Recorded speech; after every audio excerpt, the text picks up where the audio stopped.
Gaginanin or whether it's in sa pag-arte namin or sa tono or sa level namin. Basta may gagalawin siya, may tweak siya sa ano, may papadagdag sa'yo ng konting lines. And when you do the next take, it works. You see how it works. I'm like, I like the process. I mean, di ba? I mean, huwag ka makontento sa isa. Nipiganing scene until alam niya na, okay, ito yung nakuha ko yung pinakamaganda. Or at least may mapagpipilian ako sa mga nakuha. And I like the process. Yun ang sasabi ko. That's a trait of a really good storyteller. Yeah, that's her magic, di ba? So, kasi dadagdag ko lang, nag-i-edit na siya nun sa isip niya pinagsasama-sama na niya. Saka mukha ko. Ha? Iba pala yun. Hindi, pero ang maganda rin kasi dito, Rob, marami rin kasing director eh. Ito si FP, director.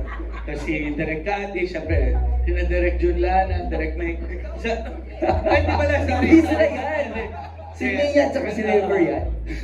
Ayun nga, magaganda ng collaboration dito sa atin. Ginawa mong swaray ng mga direktor dito. Hindi, gusto ko lang matawa lang itong mga nasa laro para masaya. Hindi, but yun si Direk Cathy kasi na talagang hindi siya hanggat hindi talaga perfect niya. Yung perfect. She does not settle. Ikaw siya, di ba? Pero yun yung sinasabi ni Effie. Kung paano mag-direct si Direk Cathy, hindi siya yung, pwede na yan? Although minsan sinasabi. Okay na yan? Ayoko na. Pero, Tinataas natin si Direk Cathy. Pero alam natin, may nakuha na siya na gusto niya. Okay. Kasi mga take 25 na. Marami na. Yun nga yun yung magic talaga ni Direk Cathy. May hinahanap siya na hindi natin minsan nakikita. Pero Direk, circling back, before we ask Sir Evie, let's make it simple, the question. Tayo sa wakas, ano ang kwento nito? I've been thinking about that. In fact, prior to this, nag-usap-usap, paano ikikwento, I realized, ang daming angulo mo pwedeng tingnan ng pelikula to. But we can say that it's a trip. It's a trip of two people para alamin kung talaga bang sila ay dapat matapos na or magpatuloy pa. I can say it's about someone who wants to reach a dream. Pero anong gagawin mo kung ang kalaban mo sa pag-abot ng pangarap na yun ay yung kauman? There are many things. This story is just, ano yan parang pagkain lang yan. Iba-iba tayo ng pagtingin, iba-iba tayo ng take. And to me, simply put, it's a journey, of two people who loved, got hurt, and eventually found themselves and found love again. Just like how I envisioned all of my films, that you come out of the cinemas wanting to love and loving life again. So no matter how it started, no matter how pangit the journey was, at the end of the day, we always choose love. That's great. That's great. And we should love not just the film, but to have that feeling of loving again and again and again. Okay, thank you so much, Direk Cathy. Sir Epi, talking about journeys, you've been with Donnie and Belle, circling back 4 years ago for this movie, An Inconvenient Love. An Inconvenient Love, yeah. Diba, ano ba yung nakita niyong growth this time or differences sa kanila ngayong nakasama sila for this movie? For this film, parang late, hindi naman late comer, pero they started production already when I joined. Di ba? Parang gano'n, di ba? Parang, well, actually, dumating ako sa set thinking na, okay, ang character ko will be, okay, ano to, rom-com. And then I was doing the scenes, okay, so mga unang scenes kanya, but eventually, as we go along, yung araw na yun, yung first day ko, parang heavy na itong material. Medyo may heavy, kasi hindi siya yung ina-expect ko na Don Bell film na 4 years ago na ginawa ko.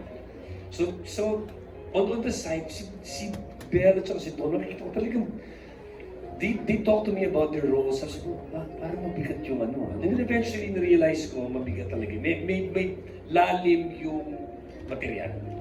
Malalim yung material at ayoko na magkwento kasi baka makakwento ko yung ano, yung hindi dapat eh. Office tayo mamaya. Opo, Kasi kasi sabi ko lang ano, it's a good film for yung 7 years na pinagdaanan ng Don Bell Love Team. This is a good peak nung Don Bell. That's what I can say. And these two, of course, given the guidance of Direk Cathy, I believe they're giving it 110% each time they are in front of that camera. And I know that because even on the sideline, yung nawala yung kulit ng dalawa, mas ano sila, mas on point sila with everything that they do. And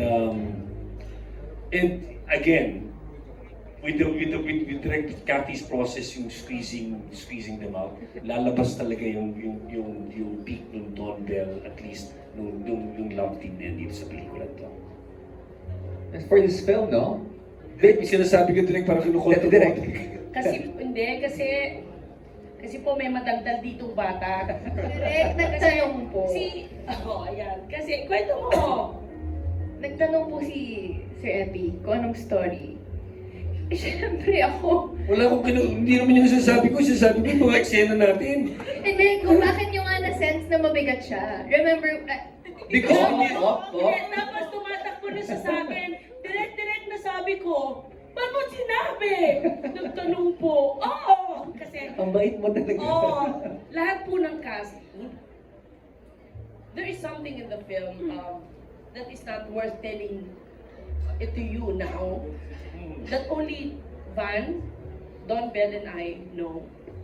May isa nakalusot, si Epi. Not even Joros and the rest know. alam mo, knows. Tapos sinay ko, bakit sinabi? Nagtanong po eh. Direct may mga scenes Mabigat na talaga. may mga scenes na hindi nila alam yung ano. Hindi nila alam yung nangyayari, maski sila. So, may mga ganon. So, marami kayo talagang i-expect sa pelikulan to. Dahil ako, nagugulat ako biglang, ibang script mo, ha? Ito yung memorize ko. Welcome to my set! May secret ako na hindi nila alam. Okay. Ganon si Direk, iba yung script niya, iba yung script ko, tapos mag-actions, lahat kami hindi namin nangyari. Pero Eto lang, parang ha? kasi yun ang eksena. Ito lang gusto sabihin, galing pa kaming sagatan. Kanina lang. I think yung huling beses namin magkita alas 2 ng umaga sa taas ng Sea of Clouds. At ang ganda na eksena namin ni Tony, and I will tell you, abangan yan. Kasi yung eksena na yun, napaganda. Padulas na, pero wala akong sinabi. Ganda na eksena namin ni Tony. Ngayon, alam na natin kung ano nga abangan na isa sa mga big scenes doon sa pelikula. That's again. Hindi ito may maganda rin kaming scene yan. So I'm just really privileged to be working with these guys kasi in a way I've seen their growth. No? So hindi constant, but I was part of a film na ginawa namin 4 years ago. And I'm really honored to be part of this film. Of course, under Direk Cathy's leadership. Thank you. For our friends from the media, kung gusto niyo po talaga malaman yung kwento, just approach Sir Epi later on. Malay niyo mapigan sa kanya. Pasmado bibig niya eh. Uy, nagsalita ang buti na hindi ko neto sa'yo, kuya. Ay, feeling ko, wag na wag kay Joros, please. May sarili akong press con mamaya. Papapansit ako. Let's talk about Joros. Kasi actually, for this film, the big guns are out. No? It's a Star Cinema film about a relationship drama, and then we got Direk Cathy Garcia Zampana with this incredible cast, including Joros Gamboa. Okay, Joros, the question is you Sumama sa pelikula to. Ayun, ano yung trabaho? Now, you've played so many memorable supporting characters in Star Cinema movies. Ano ba yung aabangan ng mga manonood sa'yo para sa pelikulang ito? Ano yung aabangan sa yung kakaiba? Wala. Itsura. Hindi, as always naman, susurpresahin namin kayo. Ganon si Direk Cathy talaga. Katulad nga na nabanggit nila, ano is technique yun eh. Yeah. Minsan yung iba yung ipapabasa sa'yo para Iba kita yung sa reaction. reaction, di mo madadaya kasi gulat ka, iba yung sinasabi. Yun yung hinuhuli ni Direk. Minsan nga iba yung script mo. Ako, tawag ko si Legolas, Gandalf, ibang script pala yun. Ibang muna, joke lang. Hindi, Lord of the Rings na yun eh. iba pala yun. Hindi, pero yun ang maganda rito na lagi binabanggit ni Don kanina, yung totoo. Ang mapapanood mo, totoo. At makaka-relate ka. Kasi ramdam mong totoo eh. Dahil kung hindi mo ramdam, peke ka. Totoo. Totoo naman. Totoo naman. Ito, totoo yung tatanong ko sa'yo. Before we move on to our cast, di ba? Pinag-usapan namin ni Emilio kanina na kasi if you look at the filmography of Choros Gamboa, part siya to mga highest grossing films. Di ba?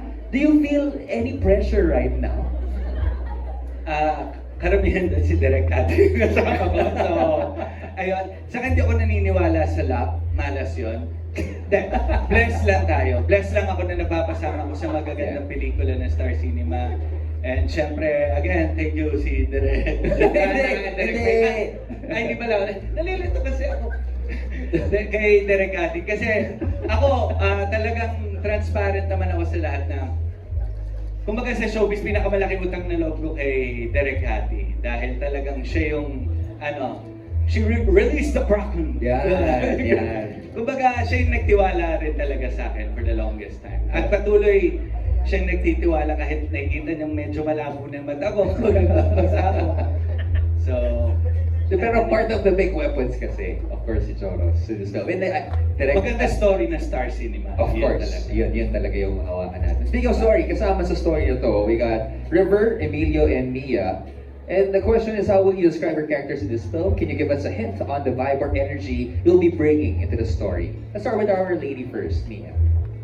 Hello po. Hi. Nalito na rin, sino ba talaga ako kay Joros? Kasi ako po, Direct. I'll be playing the role of Tina. Very sassy and very supportive friend, workmate, and housemate of Cisco and Cheska. Na very straightforward din sa mga nangyayari sa mga buhay nila. Yun po. Oh, okay. Thank you so much, Mia. River, I just have to say, super happy for sorry, you. pwedeng sumingit ng konti kay Mia. Yes, yes. I don't know her kasi. Hmm. Like, I don't know her. Sabi nila, Mia Canton, Sagsinian. Magaling daw po. Sige. Tinignan ko, siyempre, as always naman, lahat ng aata ng tao makita ako takot. Hmm. Pero sabi ko, magaling tong batang to that's how I see a galing of tao, of an actor. Yung, hindi nang-outshine, hindi yung eps doon sa eksena, ginagawa yung trabaho niya nang nasa likod siya. And ako, the fact na mapansin kita sa likod, ibig sabihin, gumagawa ka ng tama. Sabi ko, I love this Mia. Thank you, Mia. Hindi lang siya magaling na actress, masarap din yung pansit niya. The best. Diba? Thank you so much, Mia. River, second film in Star Cinema. Magkasunod pa. How does it feel? Siyempre, it's an honor to be part of another Star Cinema movie, lalo na directed by Direk Cathy, and siyempre, starring Tom Bell. And dito sa movie na ito, I play the role of Shane. He is the co-lead or office mate of Cisco and Cheska, and I guess he ends up having a rivalry with Cisco in terms of in work and also in romance. Oh, interesting. Okay. Looking forward to that. Emilio, how about you? From what I heard, he was called parang biglaan sa set. Medyo, Biglaan. Nasa gym na ako. Tapos na ako mag-gym. Legit, this was like, I think 9 a.m. And then, tinawagan ako ng Star Cinema. Uy, Emilio, free ka ba ngayon? May taping kay Donnie and Belle with Direk Cathy. Sabi ko, okay, I'm there na, 5 minutes lang. So legit, naligo na ako and then diretso na ako sa set. Kasi syempre, it's been a dream of mine to be part of a Star Cinema film, especially with Derek Cathy and now starring Donnie and Belle. So, Buti nga, naligo ka pa. buti nga, naligo pa ako. Oo, diba? direct ko yun. Yung iba, dire-diretso na kasi. Sobrang excitement. Yeah, but Okay, in this movie, I play Mookie, so he is the college best friend of Donnie, and we start a business together, and makikita nyo kung gaano ka-successful yun. oh, interesting. Okay. Now we move on to the question of Carrie, of Zine. For Donnie and Belle, before tayo sa wakas, you two were already doing projects separately. What made you decide to make the specific film as your last one together? For now, how did you know that it's time to pursue and prioritize your solo careers? Belle? I mean, before entering the love team naman, I always had, sabi ko, I want to be a good actress. Yun naman talaga. And Donnie and I have been vocal about it naman na we just don't want to be Don Bell. We also want to be Donnie and Belle. So I feel like this project is the perfect project for it since it shows so much growth and maturity and it required so much authenticity from the both of us. So, and also plus given direct Cathy and also yung material, syempre, ang ganda-ganda talaga. Yeah, like we mentioned, it's not something that we just thought of overnight. Si Belle kasi isa sa mga kakampi ko dito syempre sa showbiz, and we're very, very open with each other. So I think it just had to get to a point where tama yung material para sa ganitong klaseng transition. Yeah, so we would talk about it, you know, project after project. Kailan kaya tayo magkakaroon ng ganitong klaseng transition or phase to a different direction, or when will we pause, yung ganun. And when we were presented this material, syempre, parang nag-meet lang kami. Sabi namin sa isa't isa, I think this is the best time kasi it's very timely. And it's also one that will showcase, you know, different sides of us. Like I said, it's a mixture of all our characters and more. So parang it just felt like the right time. And yeah, of course, Serendipitous, parang gano'n, di ba? Yeah. Lahat talaga sumakto. yeah. Timing, creatives, story, and casting. Okay. We got a lot of questions. Pero I think the time parang ubos na. So we got a couple of more na itatanong para sa cast natin, creatives. And this is for everyone. Anyone who wants to answer could. The question is, mukhang maraming temang tinatahak ang pelikulang ito, pero easily nababasa na tungkol sa magkaibigang tungkol sa magkaibang priority sa buhay. Problema na ba ito ng young couples ngayon? Young couples, Joros. Hindi na nga ako sasagot eh. Kasi young eh. Huwag ka na rin sumagot. Direct mo sasagot. Direct mo sasagot. Ah, okay. Is it? Is it? Hindi direct. Okay. Emilio, sige. Masyado bang driven itong generation ngayon na yung relationship with, you know, the backseat muna? I think sa pelikulang ito, well, based on young couples now, I think makaka-relate talaga yung mga Gen Z ngayon. Kasi, syempre, parang may push and pull between love, career, prioritizing yourself. So, I think madaming matututunan ng ating mga viewers and lahat ng mga manonood ng film about themselves, their partners, their future partners, their career. So, I'm super excited for them to see that. And it's not just about the generation now, no? Lahat tayo pinagdaanan yan. Ano ba piliin natin? Yung mahal ko o yung pangarap ko sa buhay? Ano bang uunahin ko? Kasi minsan hindi sumasakto yan eh. At minsan nag-aaway yan. At yun ang, I think, isa sa mga tema na tatalakayin sa ating pelikula, no? Ito, medyo juicy to. To all better halves, would you give up something for your better half? Okay, better halves. Joros, Ako? would you give up something for your better half? Una, hindi ko nakikita yung relationship namin ng asawa kong half-half. We are one. And it stays like that.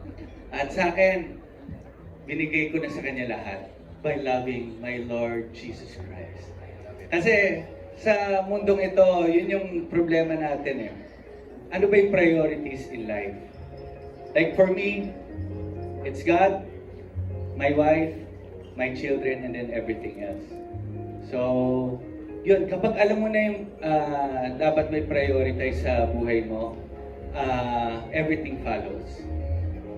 Kasi kaya nagustuhan ko itong yung palabas na to. Kasi talagang marami makaka-relate na kailangan, kasi share ko lang din bro, biglaan lang din yung yung tinawagan ako. Akala ko, parang automatic eh. Oo, yung tinawagan ako ng Star Cinema, I was feeding the poor that time.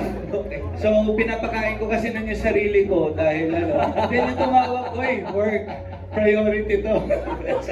Wala nang makain pamilya to eh. Ayun lang, kasi Thank you, Lord. Thank you, Lord. Ako yung would you give something up for your... Better half. Ako minsan yung half ko iniiwan ko pag full moon. Iba yun. Lumilipad sa kalahati. Iba na yun. Pag full moon. Oh! Ay, nako. Now you see the cast that we have, di ba? Saya-saya to have this family in the set. And I think yan din yung mararamdaman natin. And more, lalo na yung heartfelt passion nilang dalawa and heartaches in this film, tayo sa wakas. We got this last question and goes to everyone as well.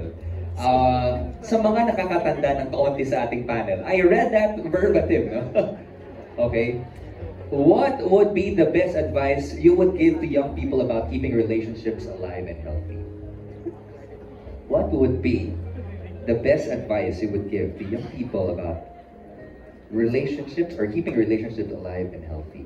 Direk. This film, this is my best advice to all the young people out there. Watch it. Okay. And with that, I think we're done. Uy, grabe naman, sila rin pasagutin mo. Okay. Hindi Jonas. ko na mature na ako, nag-pink jacket ako para hindi ako sumagot ng mga ganun. Saan kayo mature? Hindi. Ang ibig lang namin sabihin mga naka-pink. Ano yung tanong? Your question is, what would be the best advice you would give to young people about keeping relationships alive and healthy? Relationship is about giving. The greatest secret in love and in life is giving. Kapag papasok ka sa isang relationship, hindi dapat you complete me. Kailangan kumpleto ka na at overflowing ka na. So, that's it. Love is about giving. So, Alam mo, pwede ka magtrabaho sa mga Hallmark cards. ayun doon ako napadaan. Ano ba na sa... Ang dami mo mga kasabihan na saktong-sakto talaga tungkol sa Yun lang na may relationships. mga natututunan natin. At i-apply lang natin sa mga kabataan at sa lahat ng, yan yung mga nandito, yan yung mga naka-braces, karamihan dyan, yung mga matatanda naka-braces, nagbabataan. So, para sa inyo lahat tong pelikulang ito, kaya panoorin mo. Grabe naman. Ay, nako. Salamat talaga. I guess we got more questions coming in. May pahabol si Patrick of Business Mirror. For Donville, stepping down from the Love Team narrative. For now, I can't emphasize that more. What are the type of projects you are most excited about? Would there be a genre shift similar to what Donnie did with Roha or anything that you're looking forward to? Naku, ang dami pa. Ang dami ko pang gustong matry. Basta good material, I'm all for it. That's an actress talaga. Yeah, ang dami ko pa rin gusto matry. But I think the best thing here is that I don't know talaga what's next. And I think it's okay to not know. Yeah. Yeah. May mga dream projects ko ba kayo na gustong gawin? Or marami pa? Pero ito muna tayo. Sa wakas. Okay, dito muna tayo. Sa Saan wakas. tayo? Sa wakas. Okay, Rachel Siazon has a question for Direk Cathy. As a box office director who have mentored a lot of popular love teams, what is the one thing that you want them to take away or learn from you after you have worked with them? Dami na Wow. dumaan sa inyo, Direk, talaga. Yeah. Well, hindi about sa kwento, but I make sure kasi in all of my sets that we become a family. Yung sabi nga ni Donnie, I always try to gain their trust and maintain that trust even after work. that nothing, ewan ko, ano kasi, I don't work with them as only their director. I normally become their mother, their sister. Nina, tragis ka talaga. Nainis ka. Panganay ko. No, but yes, it's a relationship whenever I direct. So, take away, wala. Let's just continue to love our craft and love each other. Ayoko ng mga taping friends, shooting friends, na pagtas ng pelikula, wala na. Kaya susunod kami sa New Zealand. Yan! Galing no, hindi lang siya transactional. There's really a relationship when you work with Direk Cathy Garcia and of course the people in her set as well. Okay, last question. Finally, coming from Josiah Antonio, Philippine Star, and this goes to Donnie and Belle. Okay, fitting last question for our Q&A. As you part ways for now, do you have any message for each other, and what do you look forward to doing after this film? Ano mo?